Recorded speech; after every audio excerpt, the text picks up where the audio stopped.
semiconductor nanowire, which is proximatized by a superconductor through a barrier layer. Okay? And if this system is, if it has large enough spin-orbit coupling, if it has a large G factor, if you have good control over the density and a good interface with the superconductor, then you can, the superconductivity that's induced at high enough magnetic fields and at the right density is going to be a topological superconductor. There will only be 2 Fermi points, and the superconductivity that's induced there will be topological.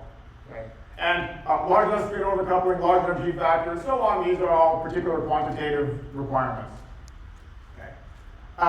And what you see in the top right is what happens to the bottom of the conduction band in that semiconductor when the 2 helicities get split because of spin-orbit coupling. There's a gap opened up at 0 momentum by a Zeeman gap, and then if you tune the chemical potential into that Zeeman gap, you only have 2 Fermi crossings, and you can induce superconductivity, topological superconductivity there. The phase diagram of this simplified model looks like this. Blue is the trivial phase that you have at low density, red the topological phase that you have at high density, and as you increase the magnetic field and thereby increase the Zeeman energy, you undergo a quantum phase transition from the trivial to the topological phase. Okay. Now, this is obviously a very highly simplified model. Our goal is to make the real world look as close to the simplified model as possible. Okay, engineer a system where that's possible. And there's a number of complexities that are left out in a model like this. I don't have time to go into all of them.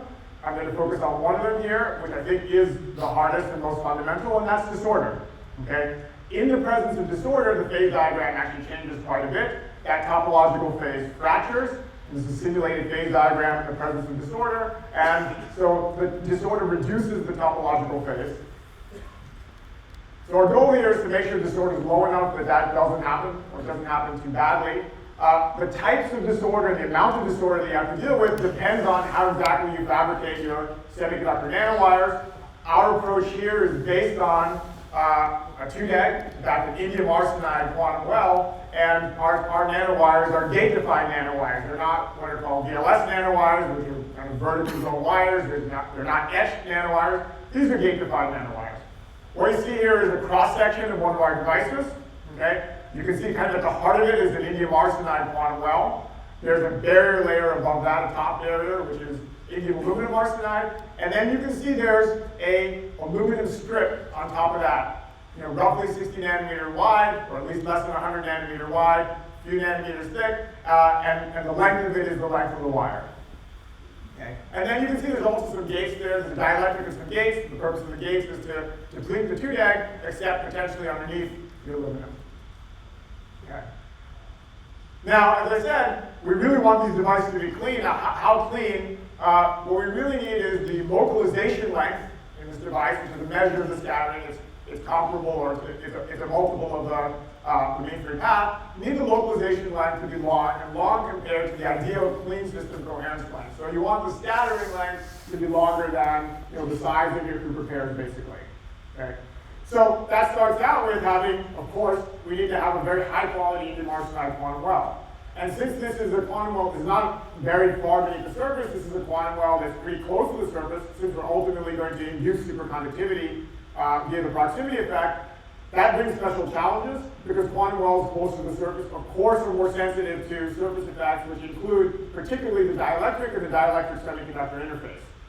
So what you see here is the mobility of one of our devices, and you can see of a near-surface quantum well. It doesn't have the superconductor, but you can see that the near-surface quantum well has high mobility in excess of 100,000, which is very high for a near-surface indium arsenide quantum well. This is the result of considerable amount of development over the years. Moreover, it also reflects the quality of the dielectric and the dielectric semiconductor interface. Okay. So these are really very, very high quality indium arsenide quantum wells. And we also, of course, in addition to the indium arsenide, there's of course also the aluminum. We need a very high quality aluminum wire or strip on top of it. You can see over the course of the last several years the improvements we made to the aluminum. So this is an SEM image and the top-down view of the surface, and what you see is the aluminum. And as a result of these improvements, the uniformity of that aluminum strip has been considerably improved. It's very uniform. The morphology is excellent. So that also contributes to device quality. We also need a really good super semi interface. You see here a cross-sectional TEM. On the bottom, it's the cross-sectional TEM of the wire. On the top, you see a zoom in, and you see the quality of the super semi interface, also extremely high. All these things come together to give an overall integrated device quality. What you see here is the localization length measured underneath the lumen wire. This is the measured data. We need, remember, the localization length needs to be longer than the ideal clean system coherence length with the size of the group of pairs. And what you can see here is, as a function of that, the x-axis here is a plunger gate voltage that tunes density within the wire.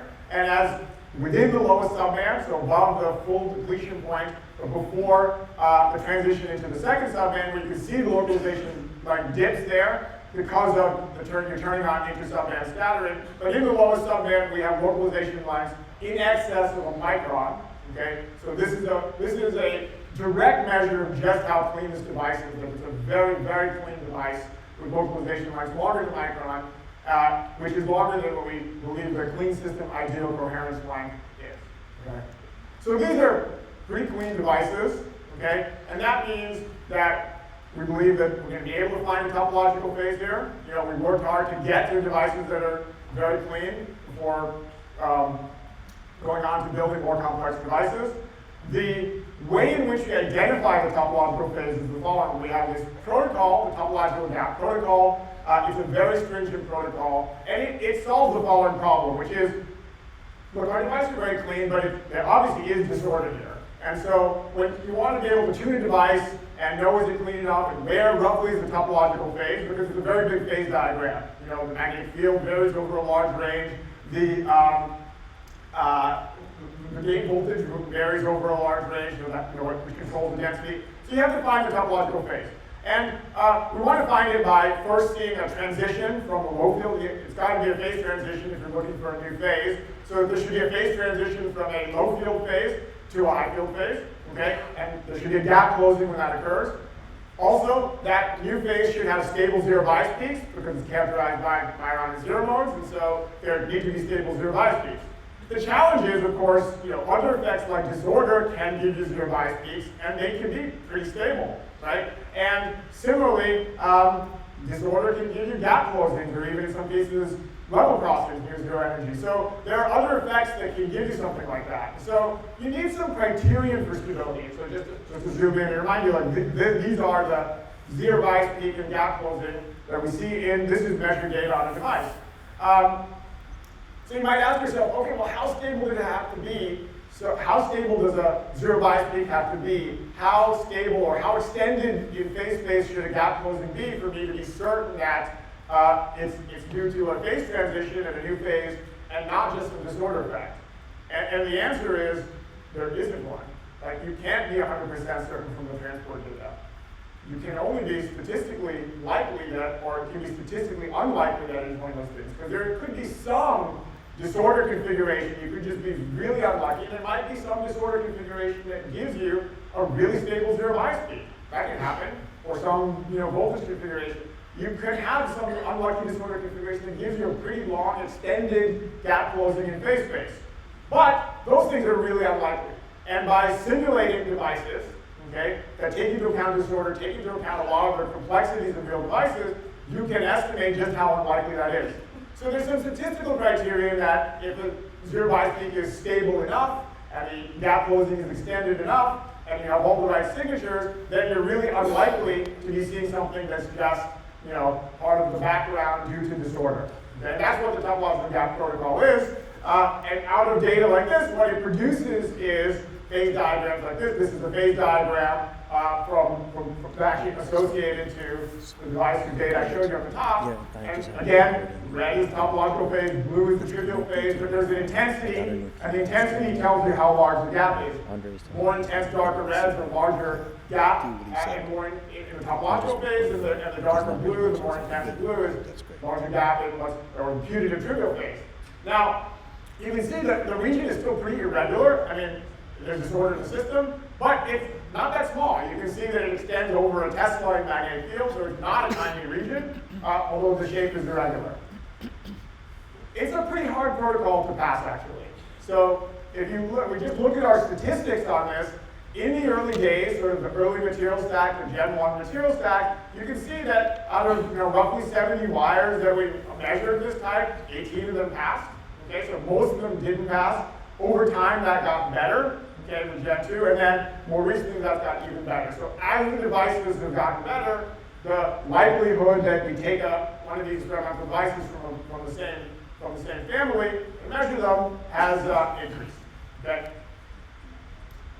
Now, once we're in the topological phase, okay, what is it characterized by? So a topological superconductor, its fundamental property, there's various ways to think about it. Its fundamental property, in my mind, is that the ground state is perfectly happy to have an even or odd number of electrons. Right? Ordinarily, if you have an odd number, there's some unpaired electron somewhere that you find, and there's an energy gap associated with it. And in a topological superconductor, that's not the case. There is no unpaired electron that you can find. The ground state, condensate can accommodate it.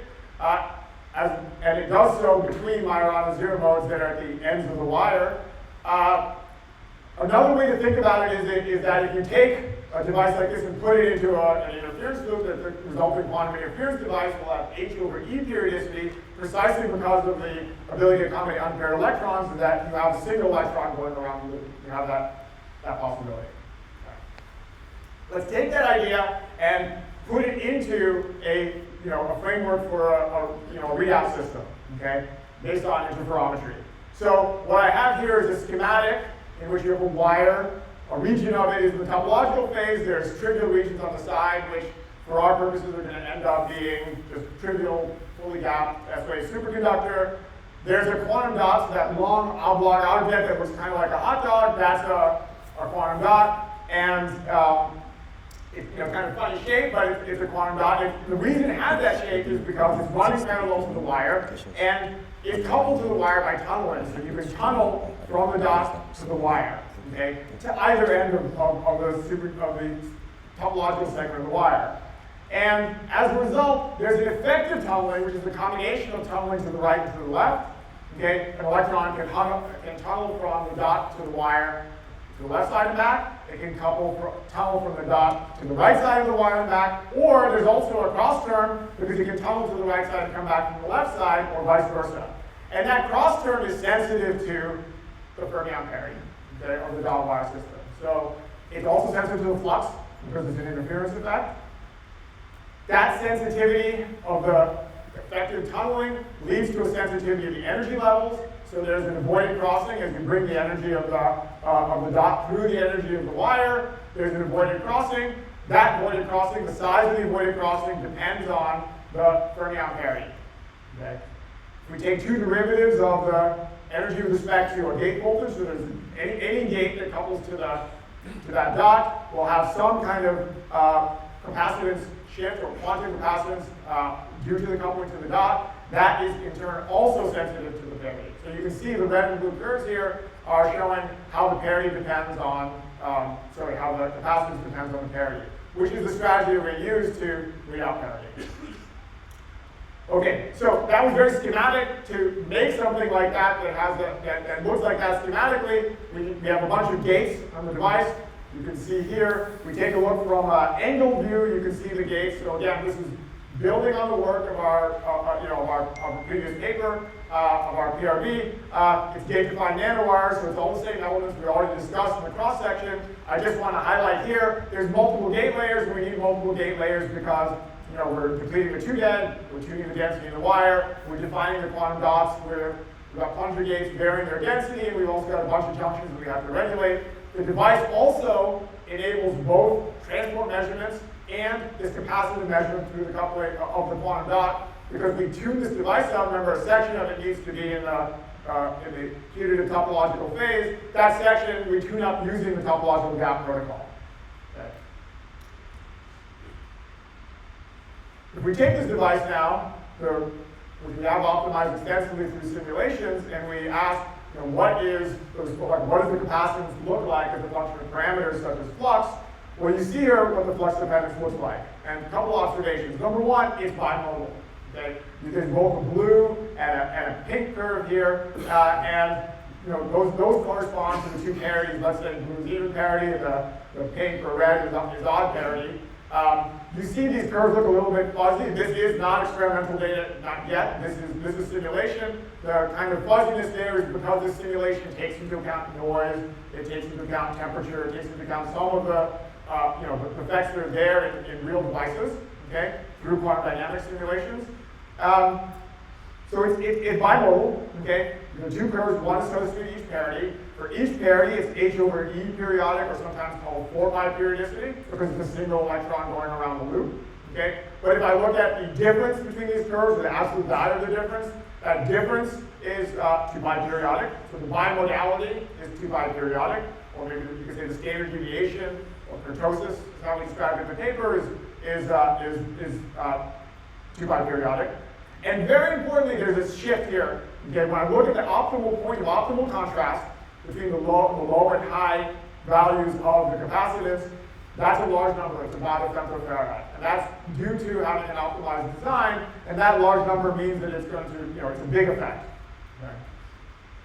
On the other hand, okay, so this effect of this big large, this is because of the fact that you're tunneling to a single isolated zero energy state in the wire going around the interference loop. If there were no zero energy states at the ends of the wire, and you had to get, then you would have to get a Cooper pair tunneling around. Okay, this is no longer a T squared; it's a T to the fourth, where T is the Hoppening matrix element. So if this were just a superconducting island, this would be a very tiny effect and basically unobservable. We are in this weak tunneling regime where the tunneling matrix elements are really the smallest energy scales in the problem. Okay, so here is an SEM image of one of these devices. Okay, you can see the wire, where the Myron zero mode is supposed to be, the quantum dot. Okay, and the way we measure the capacitance is by embedding this within a readout circuit. You can just think of it as an RLC circuit. As that capacitance changes, and particularly its dependence on the parity, that changes the resonant frequency of the circuit, and then that translates into a change even in the off-resonant dispersion response. Okay?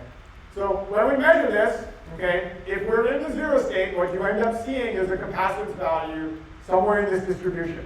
Okay? It's a distribution because there is noise in the readout system. Okay? On the other hand, if you're in the odd parity state, you get some other value, like this. And what you can observe from this is that these are two Gaussians, roughly, and the width of these Gaussians is small compared to the separation between them. Okay? Which means, in other words, that if you do a single shot measurement, you can very accurately decide, is it even or odd parity? Okay. Now this is the point of maximum contrast. We can sweep the flux, and we see that that contrast between the two outcomes, between the two values of the capacitance, oscillates. Okay, it's got H over 2E periodicity associated with it. It's consistent with each branch having a 4-pi periodicity or H over E periodicity. And in fact, it looks very similar to what we saw in the simulations. The size, actually, that delta CQ is around the femtofarad. Okay? So if we compare the measurements in the simulation, there are actually very strong similarities. You'll notice there's some aperiodicity in the measurement as well. That has more to do with other effects like the field dependence of the off-shift resonator, as well as some of the matrix elements have a weak magnetic field dependence. Okay? But the dominant piece here is the periodicity and the size of the effect. In contrast, when we're not at, in the topological regime, as I said, when there aren't zero energy states at the end of the wire, there really isn't much happening, okay? Because Cooper pair tunneling is really strongly suppressed, and you can see in the center of the screen there, all you see is kind of the bare resonator response, basically. Occasionally, there'll also be a low energy on grade bound state at one end of the wire, and that could give you bimodality with no flux dependence. So when we see that, that's how we interpret that. So the signatures in the trivial regime, and particularly most of the phase space where nothing is happening, look really boring. Okay. Now, we don't expect the parity to live forever, to be perfectly conserved, because external quasi-particles, like some above-gap exciting quasi-particle, could just be absorbed by a zero mode. That would flip the parity. Okay. So when we monitor our parity for longer times, we expect to see those flips. And indeed, when we do that, we see flips. We see a random telegraph signal when we're jumping between the capacitance jumping between the low and high values, or even and odd parity states. We look at the dwell times in each of those states. they decay exponentially, consistent with a roughly 2 millisecond time scale. So when we do our measurement, okay, the signal to noise ratio gets better and better, like the square root of measurement time. So it's about a half in a 1 microsecond measurement. It goes all the way up to 5 in a 90 microsecond measurement. On the other hand, we don't want to measure for too long, because if you do, then it could get flipped during the measurement. So there is an optimal, given by the optimal point on this formula, and that optimal turns out to be about 30 microseconds, and we get a measurement error there of around 1%. Okay. The ways in which that can be improved are, first of all, we can decrease the parasitic capacitances, we can decrease the amplifier noise temperature, and we increase the resonating Q factor. And those are all approaches we can use to improve the measurement error. Okay. So these are some of the results that we have in a paper that appeared in Nature a few weeks ago. There are also a whole bunch of consistency checks and sanity checks there, so there's a long supplementary information. I encourage you to take a look there. I want to spend the rest of the talk focusing on more recent work. Okay. And our more recent work is actually on a different device design. It's this topological Qubit device design. We called it, a few years ago, we called this a Tetron, because it's based around 4 Myon shear modes. I'm showing you here a cross-section of one of these. And so again, it's an indium arsenide quantum well, it's aluminum, but critically now you can see in this cross-section there are 2 aluminum strips here. Okay. This is the top view. You can see now that it's an H-like structure. So there are 2 parallel aluminum strips, and there's actually a strip perpendicular and connecting them, so it looks like a sideways H. In a way, a single wire you can think of as being like a classical bit, so 0-1 parity. What the benefit of having 2 wires is this is now our qubit, and I'll explain how we use that as a qubit. Okay. So we've got this H-like aluminum structure here. This is an SEM image, which I teased you with on the second slide. So here's a little bit of a blow-up of that image. On this SEM, you can kind of make out, actually you probably could see already where those 2 wires were. Those are aluminum strips. Those are now 3.5 microns long, again, roughly 60 nanometer wide. And those are aluminum strips that will eventually be at the foundation of topological nanowires. There's an aluminum bridge connecting them, and that's narrower. Okay, that's a narrower aluminum bridge. It's a micron long, and the reason it's narrower is when we tune the horizontal strips into the topological phase, in particular when tuning to the lowest subband, the narrower strip is fully depleted. So the bridge that's connecting the top and bottom is fully depleted. It's an S-wave aluminum superconductor. There's nothing happening in the semiconductor. Okay. It's also grounded. Okay. So all these are on one connected superconducting island. There are also, in addition, quantum dots. There's actually now 2 quantum dots. One quantum dot, which can measure the parity of the bottom wire, and another quantum dot on the side. So that's for doing 2 different kinds of measurements. And when tuned up, what you can see, like coming back to the Tetron name, is for the intent here, the design intent is to have the operating regime where your 4 Myon zero modes at the corners over there. And you can see where the junctions are that enables probing them.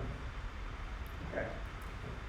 Now, just to give you a little flavor of the quality of this device, so this is local conductances, and you can see, there's some improvements here relative to the previous device. There's N junctions. You can see visible conductance steps, so as we change the junction gate voltage and the plunger gate voltage on the device, you can see conductance steps there, so it's a really high quality device. We tune it up via the topological gap protocol. This is the topological gap protocol phase diagram for the 2 wires that it spits out with topological phases on both wires. So this is actual experimental data. The way that this works is it's tuned up by looking for what the protocol does. It looks for zero bias peaks. Okay? You see the zero bias peaks on all 4 of these junctions. We then check to see, are those zero bias peaks stable, both with respect to changing the junctions and moving around in the phase space. And what you can see is that what these heat maps show is the brighter yellow is reflecting the stability of those zero bias peaks, and the darker colors are where there's either unstable or no zero bias peak at all. And you can see that there are regions, that there's strong correlations between the 2 ends of the device where there's very stable zero bias peaks on both the right and the left. Okay? And those correlated regions are telling you that this is not some isolated, or independent states on the two ends of the wire that you've tuned up, but actually it's really one state that's living on both ends of the wire. Okay. And then of course the bulk is that. And what you can see is there's one magnetic field. Okay, there's one magnetic field here where you're in the topological phase on both wires, which means that actually there's one single configuration, since we can change the densities independently, there's one single configuration where you're in the topological phase. How are we putting, where's the qubit in this? Well, 4 micron 0 modes is 1 qubit. We want to work in a computational subspace where the total parity is even. So each nanowire has, they're both even or they're both odd parity. That's our computational subspace. And we have these 2 quantum dots, okay, which enable us to measure that, to do measurements, projected measurements in that subspace in different ways. So those are Z and X measurements. The Z measurement is measuring the parity of the bottom wire, okay, and the X measurement is around an interference loop that's actually connecting micron 0 modes on 2 separate wires. Okay. And importantly, the way we do the X measurement, this is a native measurement here. We don't do a Hadamard gate and then measure Z. It's a native measurement. And going forward, that also means that the way we're going to do ZZ and XX that we'll need for error correction is not with a circuit and ancillas, but is to do those natively as well with analogous measurements. Okay. So let's look at the Z measurement. Okay. So we have a quantum dot here, coupled to the wire. Here, do the Z measurement, we monitor it. What do we see? We actually see, as we saw, in the Nature paper, we see these jumps. The time scale is a little bit longer now. It's about 10 milliseconds. We think that's due to some system upgrades, particularly having to do with shielding and filtering. How about the X measurement? Okay. So the X measurement, again, this is a measurement of fermion parity across the 2 wires. Okay. And here's what we see. Okay. It's not obvious to the naked eye. I mean, there's obviously something on a faster time scale, so we need to analyze this more carefully. Okay. So what do? We take a look at the autocorrelation function. The autocorrelation function has 2 pieces to it. Okay. There's a exponential decaying piece, which is due to a random telegraph signal, and uncorrelated readout noise. And when we look at the autocorrelation function, that's in fact what we see. We do see evidence for a random telegraph signal with a 5 microsecond time scale, okay, together with a readout noise that we can actually measure independently. Okay. Now, is this 5 microsecond time scale, is it really have anything to do with what we're measuring by around the 0 modes? Could it not just be some noise or something else? All right, that's an actual question. Well, let's take a look at the flux periodicity. Okay, so this is an interference loop that's connecting 2 different wires. Okay, and importantly, there's a section here which is actually just trivial superconductor. Okay, fully gapped aluminum, trivial aluminum, and so there's not any single electrons going around that part of the loop. So anything we see here necessarily involves a superconducting condensate. Okay, so when we measure, okay, the flux dependence of the standard deviation, which is telling you how much there are these jumps between high and low capacitance values, that in fact has the periodicity of H over 2E. So what we're seeing here is definitely a quantum interference effect, and it's a quantum interference effect that's showing in a bimodality and is not due to single electrons going around. Okay? So now if we go back and we look at what the time traces look like at 2 different flux values, there's a flux value high contrast, flux value low contrast, and you can see those also, you can see the difference. Maybe not totally apparent to the naked eye, so let's take a look again at the autocorrelation functions, and now it becomes pretty stark. When you're at the high contrast point, there's a pretty clear signature of a random telegraph signal, and at the low contrast points, it's all really just an uncorrelated readout noise and a very small signal. That's the log scale there. Okay. So armed with that, let's go back and let's zoom in on one of these time traces. Okay? And zooming in on one of these time traces, we can apply a binary classifier to this, okay, or a Gaussian-Dijkstra model. And what you can see is it identifies high and low values. You can maybe see some little horizontal black lines. That's separating different 2 microsecond snapshot measurements of this. And as you look at those different 2 microsecond snapshots, what you can see is there are some jumps, okay? Those jumps occur on a roughly 5 microsecond time scale, okay? And if you measure, let's say, a minus value, the next time you'll see, with 64% of the time, you'll see another minus value fall in it. On the other hand, about 36% of the time, you'll see a plus fall in it. You'll see a jump, okay? So, for me, what's exciting about this is we are now in a regime where in these devices we are measuring timescales. Right? We're doing time domain measurements on a topological phase, which I think ultimately is the necessary thing, and we are talking about error rates. And once you have actual timescales, like 10, in our case, these 2 timescales, 10 milliseconds and 5 microseconds, and error rates, well, then you have something that you can iterate and improve on. Okay? So that's, to me, the most exciting part of it. Now, do these timescales make any sense? Okay, like why is it so asymmetric? Why are we seeing 10 milliseconds and 5 microseconds? Well, let's think a little bit about the error processes that you have in the X and Z measurements. Well, X measurement, Z measurement, that's dominated by essentially a leakage process where you leave the computational subspace, absorb one of these excited quasi-particles. That's a longer than millisecond time scale. That's covered mostly by shielding and filtering. There are some Pauli error processes that could affect the Z measurement, but those involve fermions crossing that bridge, that trivial superconducting bridge, and that's very strongly suppressed by like the aluminum gap. On the other hand, the X measurement is sensitive to processes in which a fermion is exchanged between iron and zeros of the same wire, right? And that's not suppressed by the trivial aluminum gap. That's protected by the topological gap. And so if you think about these 2 kinds of processes, one of them has to either tunnel through or be thermally excited over the aluminum gap, and the other the smaller topological gap. So we actually expect 2 very different timescales to emerge here, from a very strong topological protection and a weaker one. Okay? We can actually estimate the latter. Okay? In this configuration, the measurement configuration, there isn't coherent rotation, okay? But there is a relaxation process that takes you from one value of X to another. Now, it is driven by noise. We can estimate what that is. That number comes out to be about 5 microseconds, with some assumptions about what the overlap is between the Myron and zero modes. So the reason this process occurs, at least the tunneling version of it, is because there's some overlap between Myron and zero mode. So it is reasonable to have 2 very different time scales, and the actual value makes sense as well. Critically, this shorter time scale is very sensitive to the Myron splitting, and therefore it can be improved. The path to improving it is to make the gap larger and make the wire longer. Okay? Those are both things that we're doing. If you look now at our roadmap, okay, where we're going is, what I've discussed is more device complexity to be able to do more things. In parallel, we're also making the topological phase better and going towards better yield, topological gap, and so on. So these are devices that I showed you. That is actually there in SEM of an 8-qubit device, okay, in testing right now.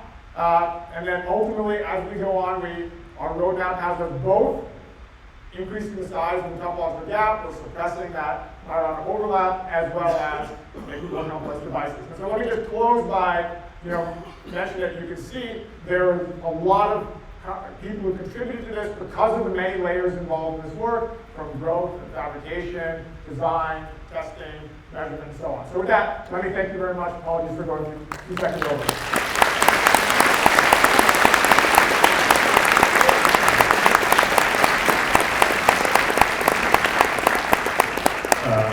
We are out of time, but maybe time for 1 or 2 short questions. I think you have to come to the microphone. For the last question. Or maybe there's no question.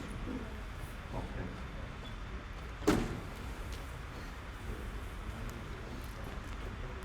You mentioned increasing the Q factor to improve the measurement. Are you referring to internal losses or external coupling? If it is losses, what do you have now? External. That's the Q factor. Just the relative Q factor. So Chetan, can you go back to the classifier? Do you have a classifier?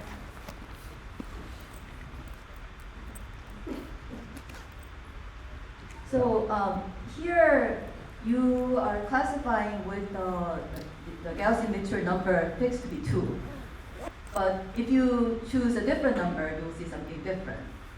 have you looked at different choices? Because I would have loved this to just come out screaming at me that there's only two, but I don't think that's what I see.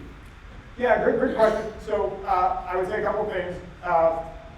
First of all, if you look at the autocorrelation function, that actually does strongly look like a random telegraph signal between two values. Okay? And then secondly, the Gaussian mixture model with two Gaussian is the best pick. We are behind the schedule. Let's thank Chetan one more time.